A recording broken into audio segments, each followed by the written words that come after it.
And good morning. It is Monday, the 21st day of September 2020. Welcome to TV47's Breakfast Show, Morning Cafe with me, Linda Alela. Apologies for coming in a little bit late. It's a bit of technical hitch or glitch, but we're here nonetheless, and it's always a pleasure to have you joining us. We kickstart this session as we take a look at the weekend politics, the events that took center stage. The hustler and the hustler nation politics is what Kenyans have been treated to, and so much so that has taken center stage. And we welcome you to be part of this session as we ponder and get to know whether indeed this is what the people of Kenya need. We also do not forget the events that took also center stage, the inhumane acts of numerous Kenyans that were watching a mother, cry for help at that time that she was bringing forth life. It's pretty much unfortunate.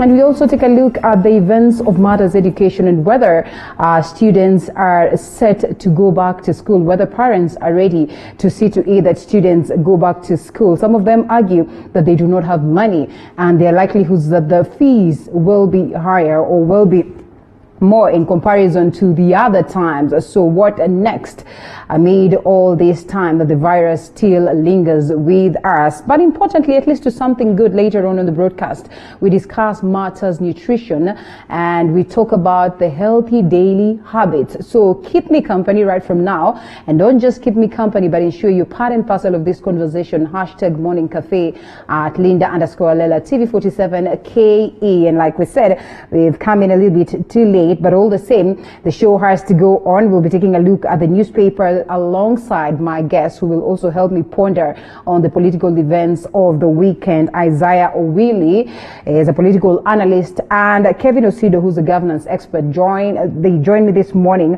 so that we can at least expound on the same. And gentlemen, thank you so much for finding time and equally being patient with us. As we kickstart, I think it's important that we briefly take a look at some of the stories that have been captured in the newspapers. And I mean, they're more or less the same stories that will inform our discussions this morning. So the first one is on the Daily Nation, and the biggest story on the Daily Nation still on matters politics. Ruto, the man on a cleansing mission. And Jesus himself said in the book that it is more blessed to give than to receive. This is according to the DP, who has constantly defended his act of giving that many have decided to criticize. They say that, you are only giving what you have stolen. I don't know whether it's true or not, but these stand to be mere allegations. But he says nothing is going to push him to relent. He is out there and he's going to ensure that he will give, because equally he is where he is because at some point in time someone gave him. Gentlemen, good morning once again. Good morning. Yes. Good morning, Linda. All right, good to have you. Isaiah, what do you make of this, and technically what we've been treated to in regards to matters politics? Yes, you may come up again. If you've heard me, and in regards to what has been captured on the front page of the Daily Nation, the biggest story is about the DP, and the Daily Nation says that Ruto is the man on a cleansing mission, and him coming out to say that he is going to go out there and give out to the church as much as he can, because blessed is the hand that giveth, according to the Bible, and he is a staunch Christian. Okay, Linda. There's no problem in giving. Mm-hmm.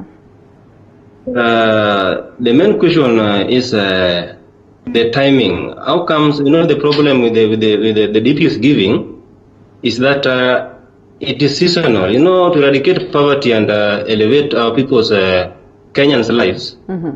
we need a strategy. The DP being the deputy president of this country, mm-hmm. we expect him to come up with strategies within the government that can lead to general uplifting of people's lives. Giving things like, let's say, giving wheelbarrows, mm-hmm. motorbikes in a country where jobless, and at this timing, and then if you're keen enough, you will see that the deputy president is only donating to certain areas, which means these donations are not meant. Kevin, let's come to you. And is it that all right, Kevin, let's come to you. Is it that our people are so political that they do not even see the good that one would want to do, and they all politicize it? Thank you so much, Linda. I think it would be very, very important that we, and I like that headline because it says that he is on a cleansing mission. And I think, as you rightfully said, that there are people who are also of the opinion that he's giving out what he has stolen. So it would be very important that the Deputy President clarifies the source of what he is giving to people. And I think we have very strong institutions, the EACC, the DCI, DPP, that are supposed to help the citizens to understand the source of this kind of givings. That's one. Number two, our law, the Constitution of Kenya, is very strong insofar as Chapter 6 is concerned. And so out of that, I think the Deputy President needs to really help Kenyans understand the source of his wealth. Number three, every leader in this country is required to fill what is called a wealth declaration form.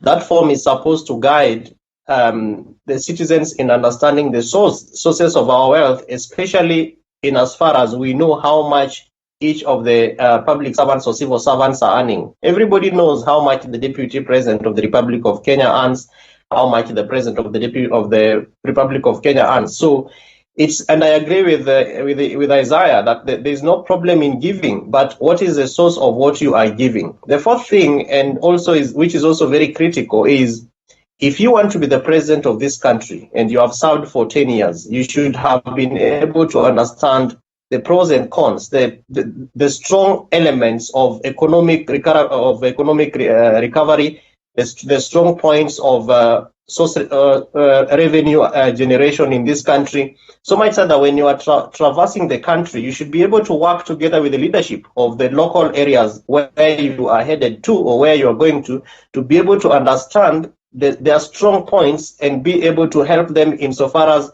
revenue generation is concerned, so that you're able to help citizens, young people get employment, women get good markets for their produce, and farmers get good roads, even for very good roads infrastructure that lead to good markets where they can be able to sell their goods. That is not what we are seeing the Deputy President doing. And on the converse,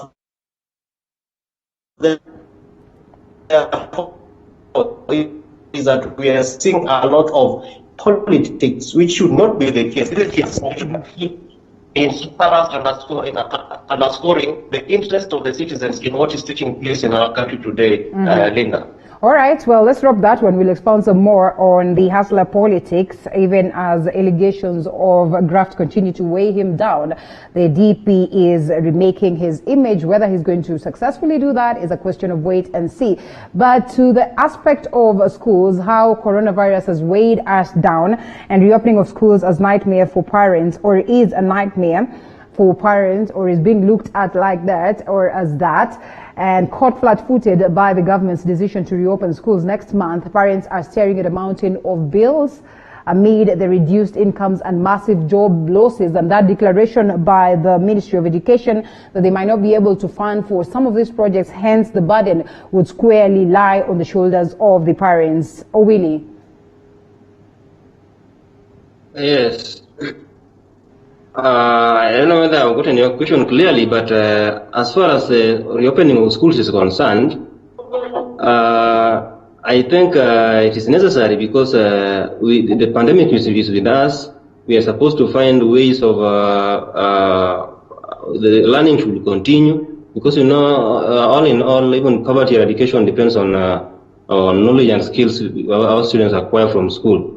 So I think the government, the only problem we are facing is that I don't know whether the schools are not prepared that much very well in terms of preventing or protecting students and pupils from contracting the disease. So I think the government needs, next month is still too early for reopening of schools.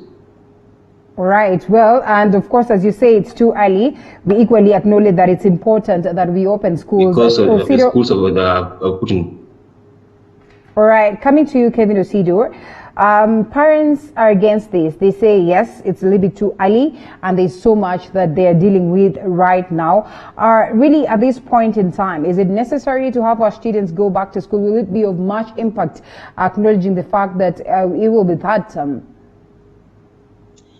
Linda, the government, through the Ministry of Education, should stop playing ping pong with parents, because this country has a very good way of engaging each other, having consultations, and having discussions and conversations with and among each other. That needs to happen within the Ministry of Education. It should not do us very good if we have a cabinet secretary or officials who are basically ranting to key stakeholders within the Ministry of Education. And so I want to appeal to the ministry to consider engaging with the multi-sectoral sphere of actors and stakeholders who engage in the education sector. Through that, we are able to understand the levels of our preparedness against COVID-19. Through that, we are able to have a very clear focus and direction on education management within the schools. Because even as we talk about reopening, the government is still really confused even about the kind of infrastructure that we are going to be having. You saw the other day, His Excellency the President is visiting some young people who are supposed to be preparing desks against the day of the deadline. So questions arise around what is going on, who is coordinating what, until they had to postpone the deadline for 1 more week. I think as a people, and Kenyans are very intelligent, and we believe that the people who sit at the apex of education ministry in this country are very intelligent people, and that they're supposed to be setting the examples for the kind of leadership that we want to see in this country.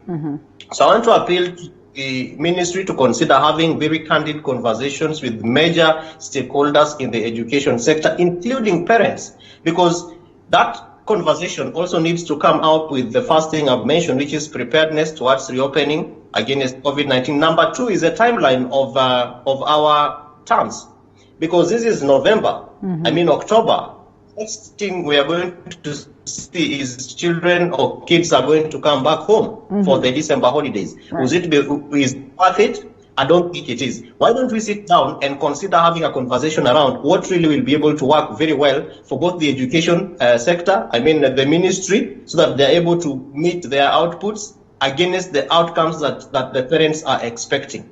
The last thing is for us to be able to look at the impending context of COVID-19. And as you've rightfully said, some parents have lost jobs. People have not been very well prepared.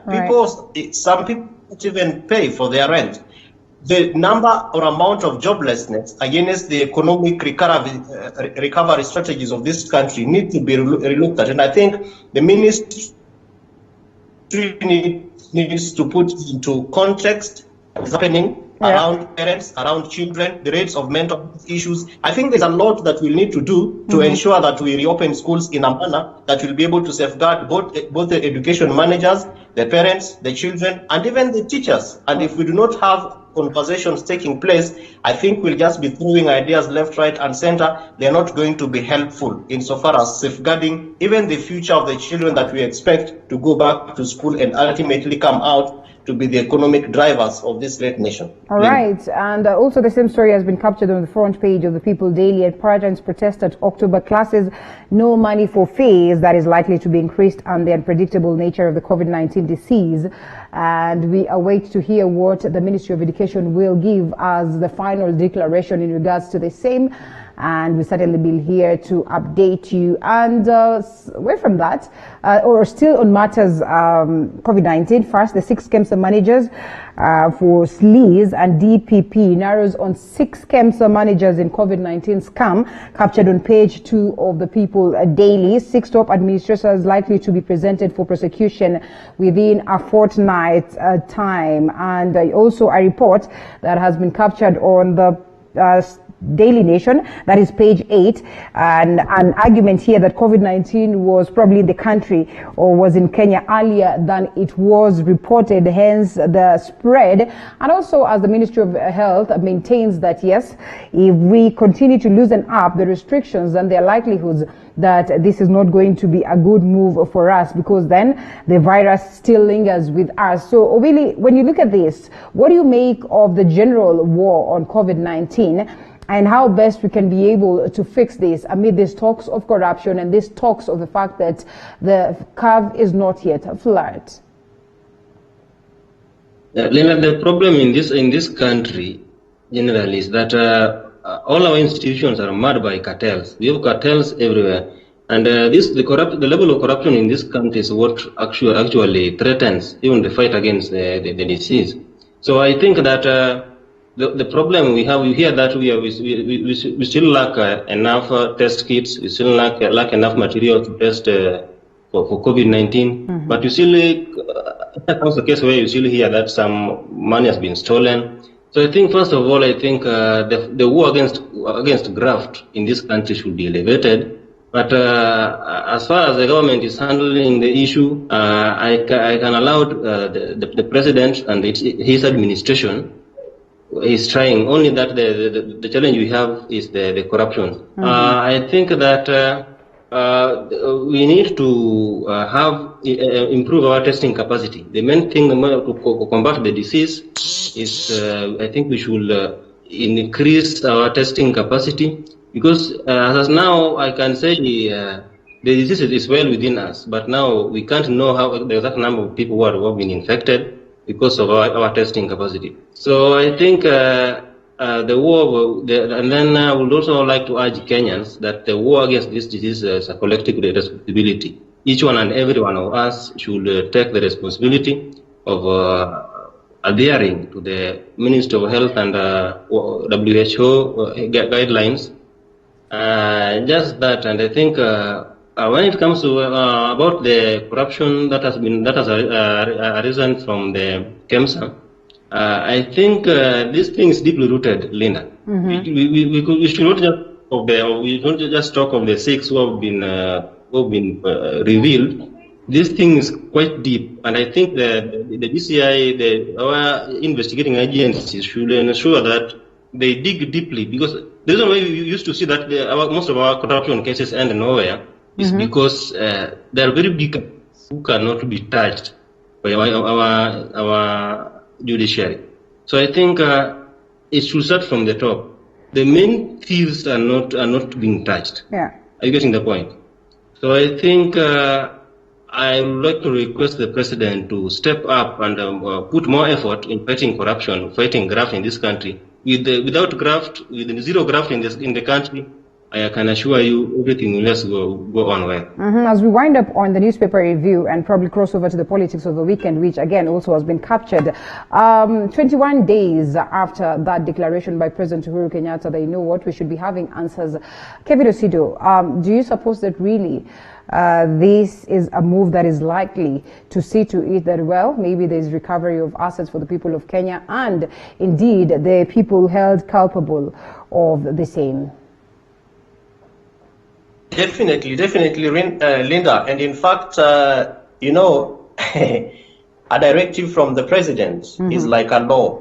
Yeah. As much as Kenya has a very strong constitution that safeguards basic human rights and several other jurisdictions of governance, leadership, and politics, but when the president responds or comments on a matter of public interest, really it is an issue that therefore needs to be taken very seriously. And 21 days after I made this declaration or directive, we should be seeing heads rolling. We should be seeing a lot of activity at DCI, a lot of activity at EACC. Kenyans deserve to be updated. In fact, it's just that sometimes we lose, given our own different struggles that we are going through, but we lose the impetus to be able to hold the government to account. Every week after the president made this declaration, Kenyans should have been asking questions around how far are we? How far are we? Of course, we have seen people being summoned by the Senate Committee on COVID-19 and the National Assembly Committee on Health. those are not helpful. Yes, of course, they are very helpful, but it's just drama. It's conversations of people who know each other. It's for us to see that action is being taken. But Kenyans want to see results. Kenyans want to see the people behind these things. How can Kenyans be dying out of, lack of consumables which have been supplied? The investigating institutions, the authorities that are concerned with this matter need to give Kenyans clear timelines on how long these investigations will take, process and procedures of how far they have been able to come, so that Kenyans are able to actually safeguard. Because in the initial story, you also spoke about mixed reactions for COVID-19. We are living at a time when some Kenyans are even wondering, is COVID-19 real? Is it really there? And some politicians over the weekend were heard saying, yeah, we were told to close our mouths, to go at home, and while we did that, people were losing money, I think the government owes Kenyans very good, clear explanations around what this means to us. And particularly is because people have made donations. The likes of Jackma have made donations. International communities and friends of Kenyans have made donations. Kenyans on their own have come up to also be able to sacrifice their little resources to help their own brothers and sisters, relatives and friends. I don't think it would do us very good that institutions that are supposed to safeguard the interests of the citizens, and particularly also share in terms of boosting the levels of trust among citizens, should be taking Kenyans for a ride. So it is important, therefore, that we take note of what His Excellency the President said, and if we are interested in supporting the war on graft that is currently being led by His Excellency the President, and I believe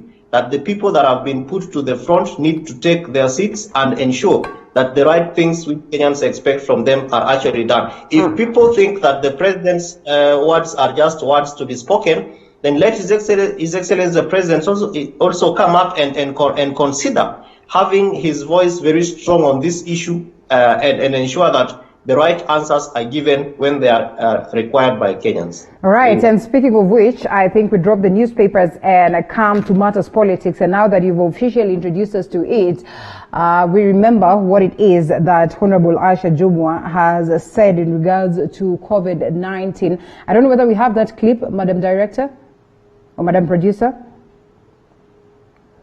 All right, as we work on that, yes, we've been treated to that over the weekend as they talk of matters politics and the fact that maybe there's no point of us crossing over to, have some referendum or have some constitutional changes. Aisha Jumwa says that, yes, there's been a lot of lies, maybe just because some few individuals felt like, it was time for them to get some money, to mint cash from the taxpayers' coffers, and even worse, from the donations that were given to us. And we've also had the likes of Oscar Sudi, publicly declaring that there's no COVID-19. Honestly, are these utterances justified in any way, Isaiah or Willie? There is another problem. Our politics is usually mad with a lot of hatred. When somebody opposes somebody's opinion, in fact, in Kenya, I've come to realize, Linda, that we don't oppose opinions, but we oppose people. So when you hear honorable talk like that, does he have facts? Does he conduct any test? Is it the Ministry of Health? Right. So, such a sentiments are saying that there's that actually needs some action, because that's misleading Kenya. So I think that is not in order. And when it comes to talked about yes. Hello. Yes, Aro, I can get you, and yes, I can clearly hear that clip behind, of Aisha Jumwa, but all the same, we don't have to remind ourselves of it. And would you suppose then that these leaders are justified It's something that we'd also want to ask you this morning. Remember, it's important that you're part and parcel of the conversation. Hashtag Morning Cafe at Linda_Lela 22047. The SMS short code 07680951. You can as well drop your comments or call us live, and let's get to sample some of them as we proceed with the show. Coming to you, Kevin or Sido, let's drop that one. And like you have rightfully expounded, that we can only wait to see what direction this COVID-19 virus is going to take us some more as we await changes. And the presidential address is set to be, of course, probably this week. What are your expectations? Oh, yeah. Linda, you know, Kenyans, in our own way of doing things, people have begun very strong steps to be able to recover, get back to work. We have seen traffic jam getting back to the roads of Nairobi, which was initially not very visible. Today, a number of offices that were closed, including some government agencies, are back to work. And so one of the things that I expect to hear from His Excellency the President is economic recovery strategies that have been put in place against the economic stimulus packages that he announced at the onset of COVID-19. I am expecting to listen to him speak to us about counties, because just a few days ago, counties threatened to stall. And I don't know why people are thanking the Senate for doing their work, but yes, it is good to say that at least the calls for dialogue, the calls for negotiation took the day, and the Senate was able to agree. It didn't have to take them 10 sittings for them to disagree. All of us are Kenyans, we understand our problems. They should have done away with the politics. So I'm expecting to hear from His Excellency the President his plan, working together with the county governments to be able to recover the economy of the counties, to open up areas that were initially closed. I am hoping to listen to His Excellency the President speak to us about security issues, and this is not just the hard security infrastructure, but really human security, because today Kenyans, just coming from COVID-19, very many job losses. We have seen a declining economic opportunities, especially among the youth. So insecurity issues are bound to be coming up. And by the way, happy International Day of Peace. Today is the International Day of Peace. And we are also expecting to listen to His Excellency the President around his plans to recover stronger points of this country. Remember that there have been issues around regional confusion and regional issues between Kenyans and Tanzanians and Ugandans, especially those who are fishermen and fisher women. So I am also expecting to listen to His Excellency the President share with us how the kind of plans that he has put in place, also to strengthen the gaps that emerged during COVID-19, especially within our neighbors. And by and large, is purely his voice on the politics that is really happening today. Yes, of course, it is important for him to speak, and what's happening in the country between his brother, Mheshimiwa, former Prime Minister, and his number two, the Deputy President, I don't think is a good for Kenyans, and that's not what Kenyans are expecting. Last but not least is really still the political aspect. I'm hoping that the President can be able to really share with us much more fundamentally his plans and his legacy around constitutional reforms and the amendments that are taking place insofar as safeguarding the voices of the citizens, and also the interest of the citizens in all these processes is concerned. I am curious to know whether the President indeed will address that rift that is evidently there between the two crucial leaders, also Right Honorable Raila Odinga and his DP. But that aside, we can only wait to see what will culminate from the address this week or next week. We are yet to get the total confirmation. I'll be here to update you. But that aside, let's talk about the President's TAF and the Mount Kenya region leaders officially had a meeting at Thika Greens and of course expounded or discussed a bit about the Mount Kenya region. Not everything is clear as to the discussions that were conducted there, but of course, as many would argue, it was more of politics, 2022 kingpin succession, and who's going to be the kingpin of Mount Kenya. What is the stake that is there for the people of Mount Kenya? Some of them arguing that maybe they have to get that prime ministerial bit, even as Baba maintains that yes, the Prime Minister's position will be back upon, of course, that declaration of the BBI and whether indeed it's going to sail through a referendum. So coming to you, Isaiah Owili, what did you make of this meeting by the Mount Kenya leaders? Okay, Linda, I don't think there's any problem a given group of people meeting. In fact, I think they really put it very clearly that they were meeting to discuss the development agenda as Mount Kenya, which according to me, I think is not anything bad. Only that, when Mount Kenya, is one of the biggest voting blocks in this country.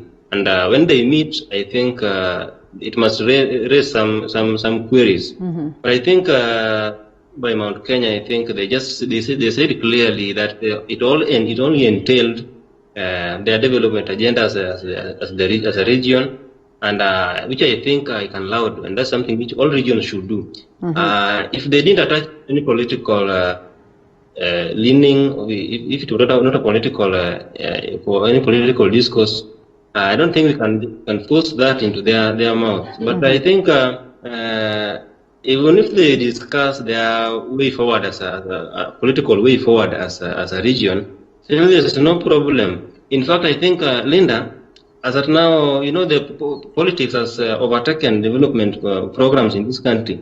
And I think Kenyans will stop, and leaders should refrain from being too much into politics. We should focus on development, because we still have almost 3 years to go. This is 2020, which means we still have 2 years to go. As you can see, the country, the political environment, political heat has increased substantially. So generally about Mount Kenya meeting, I don't see any problem with it, and I don't think it should be misconstrued to be having any major political effect. Just as they said, it was about their development as Mount Kenya, and I think we should just take it like that. All right. Yes. Is it easy to take it like that when, one, they say that they're going to have another session on the 26th of September?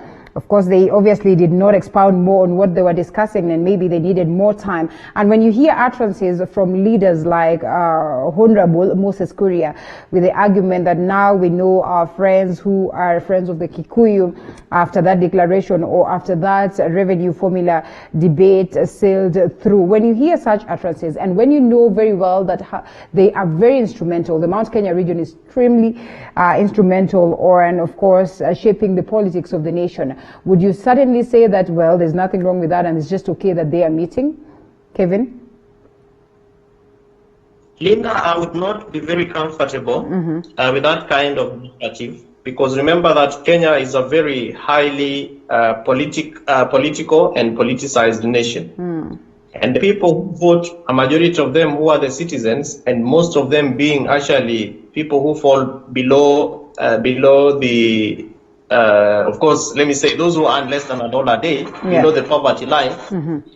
Narratives from politicians, like these kind of politically heated conversations that are not very deliberate in terms of giving a way forward on how they are going to help lift the lives of the citizens, are not help. Remember that Mount Kenya region has also met very many times in the previous past. They have held meetings at Lamada, they have held meetings at Naivasha, and particularly at a point when we had conversations around Kieleweke and Tanga before the Wanjiku team came up. We need to be told what successes have been made out of these conversations and how much they add value, how much value they add to the life of the citizen, and how much value they will put on the table.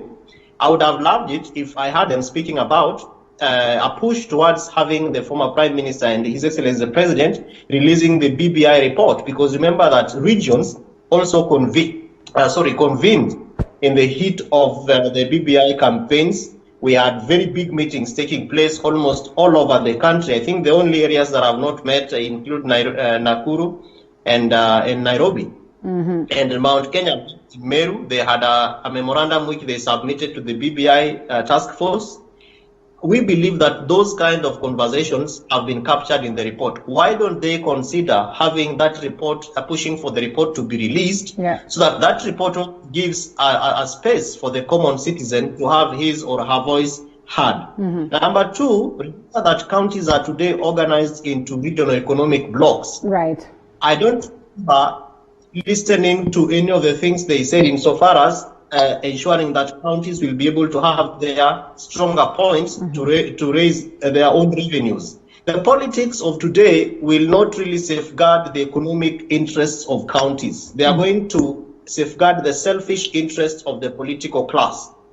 Let these politicians have very candid conversations around what is really beneficial for the citizens, and bringing in the regional economic blocks like Mount Kenya and Aberdares, so that they're able to have candid conversations around their development, which is centered on taking the counties forward. Because tomorrow they will not be governors. Tomorrow they're not going to be members of parliament. They're not going to be senators. They are not going to be women reps. They're not going to be members of county assemblies. They are going to be common citizens. And if they are not able to ensure that health facilities are working, that women don't have to deliver by the roadsides, by the gate like dogs. I felt very, very disturbed about those kind of reports, Linda. If the politicians are not able to convene, to have conversations around important issues that also concern the citizens, then let Kenyans boycott those elections and don't vote for them. But remember that our politics is also run and driven in a specific manner. So it would be we are going to forget actually that these meetings took place, and we are still going to wake up at 3, 4 o'clock to cast our votes for the same people. But I think it is very important that the politicians honestly consider putting the interests of the common citizen to the fore, because that has not been the way it has been done. But I think if they can be able to convene and meet, let these conventions and these meetings be about, yes, their interests, but by and large, what really matters for the Kenyan citizen. That is what is going to help them be underscored as leaders who are able to bring and present change within the areas where they want. And speaking of the leaders that keep fronting their very own interests, and not just in the interest they claim or they purport to have the interest of the people of Kenya at heart, and to all these leaders that have been traversing different parts of the countries over the weekend, of course, the Deputy President, that is Dr. William Ruto, and Right Honorable Raila Odinga, in different directions and trying to woo the votes. Right Honorable Raila Odinga in his own hometown or home turf, and trying to get them back. I mean, what are the likelihoods that he stands a chance of convincing his people otherwise, amid that disappointment that came on board with the handshake, that many argued that, you know what, you left us hanging with these talks of taking us to Canaan, and all of a sudden you decide to take an about turn and join what many would consider as the enemy. Owili. Okay, about I think His Excellency Raila's move, one was very well calculated. Two, it was for the interest of the country. Linda, if you can remember very well the direction this country was heading to, we are heading in the wrong direction. People were even talking of secession. And I think that was not going to be healthy for this nation. His Honorable Raila's handshake with the president, I think, is the best thing so far. You need peace, and I know without peace and political stability, you can't have development. The government's development agenda will not be achieved with that kind of with that state in which we are. I think the handshake has brought a lot of has brought peace, and the only problem is now our deputy president now feels that he has been shortchanged, because I can remember only problem. All right, let's come to you, Kevin. And clearly, Baba saying that, you know, every other person is a hustler in their own special way, and that the DP should not move around purporting to be that one person who's close to the people more than any other leader in the country. And of course, mentioning the oldest, the likes of Jaramogi Oginga Odinga and the Kenyatta Jomo Kenyatta, and he argues that yes, kila mtu ni hustler. So why is it that the DP feels like he's more of a hustler than any other person? What do you make of the politics of the weekend and the fact that Right Honorable Raila Odinga had gone to Kisumu, to try and secure his bedroom? Linda, this is going to continue happening. Yeah. And I'll tell you that it's just starting. Unfortunately, as the Swahili say, wawili wakipigana ni nyasi ndio huumia. So it is politics. It's being played at the doorstep of the common citizen. The deputy president has learned very well from the former prime minister, because he is partly his political student. Remember, they were in ODMK together, they were in ODM together, and in 2007, he was part of his team. And the way the DP is doing his politics and the way the former prime minister is doing his politics is purely the kind of mapping which took place in ahead of run up to the 2007 elections, where helicopters and choppers land in one area, and the moment they leave, another one comes in. The former prime minister is trying to safeguard his kitchen, where things are cooked for this country, because we have told that Kibra is the bedroom, and so Kisumu City will have to be the kitchen. All visitors, the kitchen. Yeah. Everybody was in the sitting room, and probably that's what we are seeing today. So when word has it that the DP is heading and trooping into Kisumu, then Baba will not just sit. His informers, his intel will let him know who has been invited, who is planning it, and I can bet you the amount of conversations that already took place last night, the degree of mobilization that will take place today until the deputy lands into Kisumu. And you have seen this happening even in Kisii. So a lot of drama where people are saying you will not come here, you will not land here, because this country has been zoned off to certain political formations and political leaders, which should not be the case, Linda. We should have a country where that anybody can be able to walk into at any given time. And so what we are seeing taking place in the political arena is not pleasing. I am hoping that already the peace monitors are monitoring what is happening, that the National Cohesion and Integration Commission is also monitoring what is happening, that our intelligence, very good intelligence officers from NIS are also out there and recording and listening to what is taking place, because if we do not if we don't take very serious steps to safeguard this country after 2022, then as we were regular, it's going to be more than 2007. And I don't think that is what Kenyans are expecting from our political leaders. Let Baba consider having a handshake with the former DP. Let the DP, let the former prime minister consider having a handshake with the deputy president, if it is possible, because anything in politics they say is possible. And let everybody safeguard their bedrooms and their kitchens and their sitting rooms in a peaceful manner, a manner that contributes to the development agenda of this country. Because if we don't give that a chance, then unfortunately we are going to bring down this country, and it's going to look very bad. I don't think even if the president is interested in that kind of a legacy. He cannot be the president to bring down this country. And I want to ask him and these people to consider having very candid steps to safeguard this country beyond the kind of elections that we are taking place. We can't have a country that is off for specific people. We can't have a country where inclusion is not an issue. We must be able to engage as citizens, and if it is about politics, let that politics be a politics that lives the lives of the people in a better way than we found them when we trooped in with our choppers and our helicopters into their homestead. All right, and really not to forget what has happened also with the DP. And I think we started by taking a look at one story that was captured on the front page of the Daily Nation. Now they say he's a man on a cleansing mission, and of course he is leaving nothing to chance. We've seen him traverse different parts of the countries, discussing matters of politics, talking to the people, churches, talking to the religious leaders. And we've seen also, a huge chunk of leaders that have constantly been, in Tanga, and some of them equally joining him are the latest, of course, coming from ANC, the likes of, Owalo, and also the talks that the probabilities that the former Secretary General of ANC would be joining the DP. What does it speak of him at this point? What are his chances?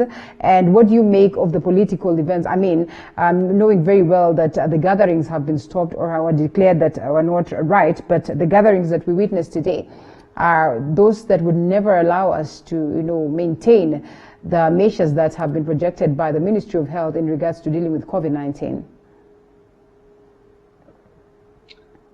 I think just as I said before, the fight against COVID-19 is an individual's responsibility. Linda, these politicians don't force us to attend these rallies. These politicians, Linda, do not tell us not to put on our masks. They don't force us to congest each other, not to keep the social distance rule. So I think politics, politics is also part of a country's development. We can't develop without politics. And though it has come very early, there's also need for constitutional amendment. We need to unite the country, and all these constitutional amendments, uniting the country, all these are politics. And I think it's now upon each and every one of us. And it is those leaders. Another problem is that these leaders who bring people together do not preach this gospel of COVID-19. But I would like to urge Kenyans that it is an individual responsibility. Even if we go to these political gatherings, we should keep the Ministry of Health regulations for combating COVID-19. It's not good to bring people together. The social distancing rule should be maintained, which are responsibility and that of leaders. But majorly, it falls on us as the common wananchi who attend these gatherings. So I think it is the public who should be being careful about attending these gatherings and following these measures, Linda. All right, and what do you make of the DP's moves? We've seen, yes, the likes of Honorable Kuria again joining him after a very long time after dealing with COVID-19. We've seen numerous leaders, accompanying him yesterday on that session, church session in AICC. And, he still maintains that he is not going to relent amid these battles that are leveled on him or against him. Kevin. First of all, yeah, Linda, I think that it is very, very important that the politicians understand the context within which we are operating as a country. And maybe they don't know about Kenyans who have passed away out of COVID-19. They have lost out of COVID-19. And I think the media did a very good work to be able to even share the stories of people who have lost their lives out of COVID-19. We have more than 16 frontline health workers who have passed away out of COVID-19. We have some politicians who have actually, including Mheshimiwa Moses Kuria, who told us that they were COVID-19 positive and they were recovering, and now they have recovered. So it would be quite absurd if they're the same people are preaching messages of anti-social distancing and mobilizing. It would be very, very discouraging if they're the same people. And I was very disturbed when I saw the deputy president shaking people's hands yesterday, almost 22, and he was shaking hands and they were introducing each other and he shook hands until he got into the church. And a number of his team members did not have masks, including the DP himself, because I watched him getting out of his car and walking into the church and all that, and he was not even masked on. And I think these are good examples of leadership, Linda.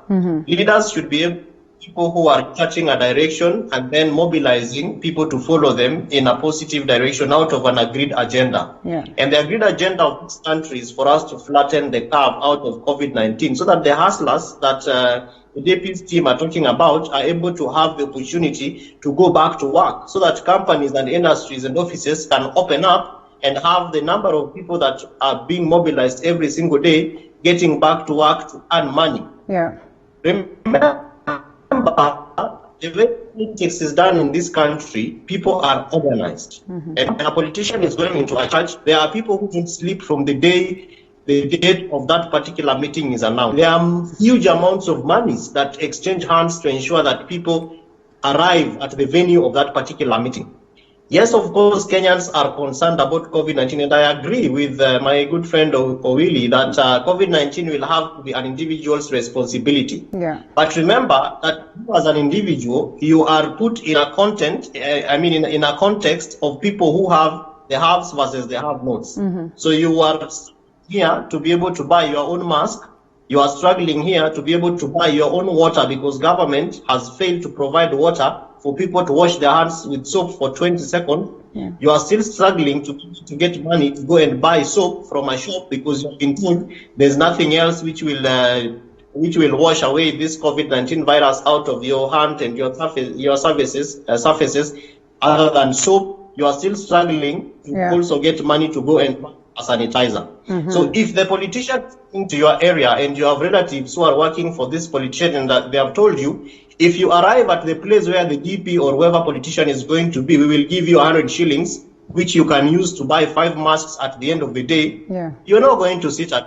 If you are guaranteed to be able to go and get some little monies to put unga on your table, as opposed to sitting at home and watching it on either YouTube or Viusasa or on TV, you really want to get there so that you are also counted among the list of those who will benefit or get something out of this particular meeting. And speaking The of reason why this... all right, yeah. Yes. Briefly? No, proceed. Okay. Well, so speaking of all these difficulties that the people of Kenya are going through, then it's obvious that, other things, for instance, politics would be the last of their interest. In all these meetings and what one would consider as campaigns, there are key things that are being projected. One, there's one quarter that argues that Kenya does not need to be treated to a referendum or a constitutional change talk, at least not now. Another quarter is of the idea that it is important that we are taken through a referendum, so at least we address the perennial issues that have been facing the people of Kenya. Coming to you, Isaac Owili, I can almost guess what you'd say based on what you have argued earlier on. But would you suppose then that talks of a constitutional change would be a misplaced priority for Kenyans as at now?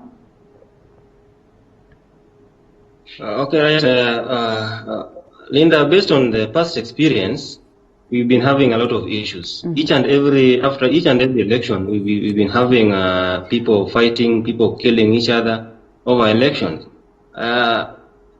In the first place, the fact that somebody can bypass some laws and do things, bend laws to suit his or her interest in itself, shows some weakness in the constitution. The constitution should be able to bar, to prevent people from having shortcuts that will breach the will of the people, like in elections. Linda, if you can remember very well, even the 2010 constitution which we're using today had some faults before, some problems, and the DP's camp, which is opposing the change now, itself, led by the deputy president, said, if you can remember, that they opposed the constitution, citing some problems with it. So I think a constitution is not something that can be perfect. Constitution can be reviewed after some time, and I think 10 years is not a short time. There's no specific time for reviewing a constitution. Constitution is being reviewed when there's a need, when a need as a reason. Like now, I mean, we don't want to see people fighting again the war like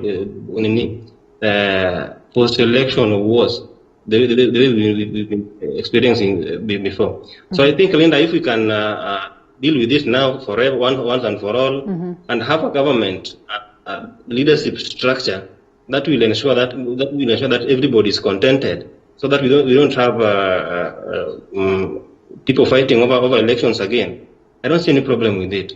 So we had MP Honorable Isa Jumo saying that we have previous reports that have not been implemented. She was kind of right, but what has caused these reports not to be implemented? Still, we're just coming back to constitution. Why are people not able to implement these reports? We should have a system that guarantees, that forces our leaders, our executive, to implement this report.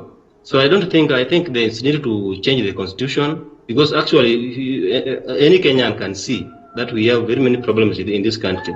We have a problem of corruption, and corruption can only be dealt with through proper policies or laws that can enforce the punishment of these perpetrators.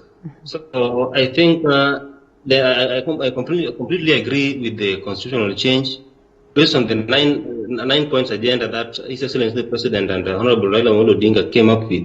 If we can have a final solution to these problems through amending the constitution, which all of us can agree has a problem, even from the time it was being passed in Naivasha, or being drafted in Naivasha, then I think Kenyans will just unite. Then we give our views, our opinions, areas need to be ended, so that we have a document that can take us forward. Isaac Owili, thank you for that. Coming to Kevin Osido now. And, well, how then do we avoid a scenario of, same monkey, different forests in this case, now that it's almost evident that there are likelihoods of us going through a referendum? And much as the BBI document is not out just yet, we are, somehow aware what is likely to be, the details of the same. So looking at that, one, are there likelihoods that this would address the issues of the people of Kenya? And importantly, if we're treated to a referendum, are we going to see the same leaders ensure that, this referendum or this constitution that will be new is implemented at least halfway, if not quarter way, contrary to what we've witnessed with the current one, that is the 2010 constitution?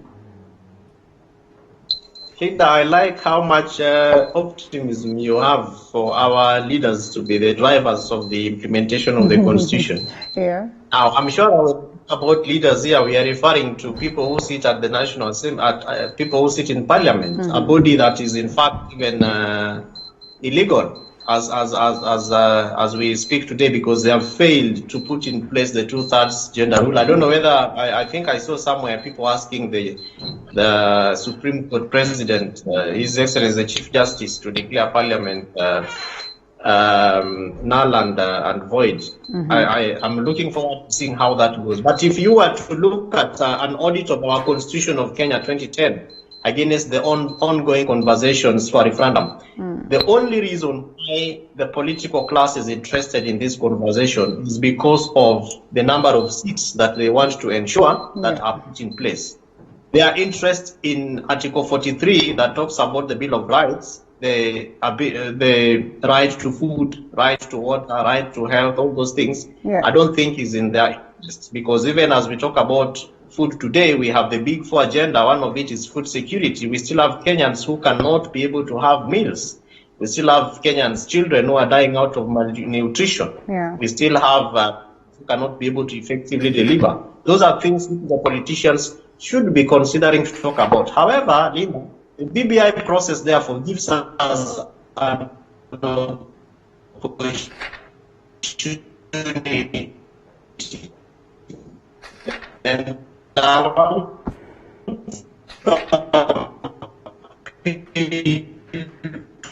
to people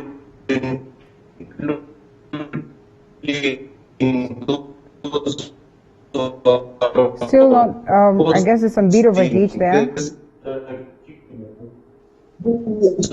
Chance. Let's give BBI a chance and see whether it's going to be that opportunity for us to address. Kevin, allow me to cut you short. We are not able to hear you well. There's some bit of a heat. Remember that the BBI process came up with the 9 issues. Those are issues that were considered to be some of the issues that really bedevil this country, including some of the issues that people like Aisha Jumwa. And so if we do not consider giving, or rather using BBI as that platform or to have conversations around what is happening in our country, including conversations around inclusion and winner takes it all, because the only interest that the politician will have. Oh, really? Okay, can you hear me now? All right, that's Hello, Linda. yeah. Let's just try and engage Willie and on a different. Can you hear me? Now I can hear you very well. I can hear you very well. Let's loop in Owili briefly on this conversation before we get to wind up. And then my question would be, there are numerous contenders that are evidently Linda? here. Yes, selling their manifesto, selling their agenda to the people of Kenya. Owili, if you can hear me, who do you suppose will be the people who will carry the day or on this one, or maybe will stand out to be the key contenders? Of course, we have Right Honorable Raila Odinga, the DP himself, and that declaration by the likes of ANC party leader Musalia Mudavadi, Kalonzo Musyoka, Maendeleo Chap leader, that is Alfred Mutua, and numerous other leaders that have equally shown the interest of being at the top of the hill. We've seen over the weekend the likes of Makueni governor also saying that they would join any other leader who would be willing to advance the agenda of the people of Kenya. Who will carry the day according to you in terms of being the key contenders come 2022?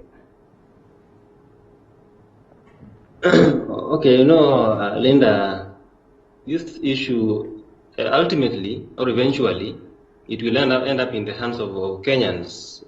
We have had the president, we have had the Honorable Raila Odinga talk about referendum. So eventually, when this thing goes to the level of referendum, then it will be the people to decide. But I think generally, all Kenyans need unity. All Kenyans need corruption to be addressed. All Kenyans need. We don't want to see post-election violence. We want to see a united country. And I think this one is something that everybody in this country would want to see. So I think at the end of the day, it is the Kenyans who will decide, because we are being told we are going to go to the referendum. And I have hopes that eventually we'll end up with a country that is united. We'll end up a country that all communities, everybody feels included, nobody is left out. And only this can be achieved through referendum. So if the objectives of a referendum are things that Kenyans are longing to have, then definitely you can guess, your guess is as good as mine. We'll carry the day. All right, as well. Yeah. Gentlemen, thank you so much for the great insights. Isaiah Willie, political analyst, and Kevin Osido, governance expert. As we get to wind up, do we have 30 seconds to allow Kevin Osido to also give his parting shots? 30 seconds. Mine is to wish Kenyans once again an International Day of Peace, and let's work together, share peace together, because that is the theme for the 2020. We are celebrating the day during a very difficult moment of COVID-19. So let's be each other's keepers. Let's be kind to one another. Let the politicians remember to be kind to the citizens, and ultimately let's pray that God will help us care for each other and to have one nation, a nation where peace, love, and unity will be able to prevail. All right. Thank you so much, gentlemen. A nation where our laws will work for even the... Thank you. Okay. And that's where we get to wind up this segment. It was great having you. Thank you so much for the feedback as we cross over to the lifestyle segment. And today we're all about matters and nutrition. So keep it right here. I'll be right back after this short break.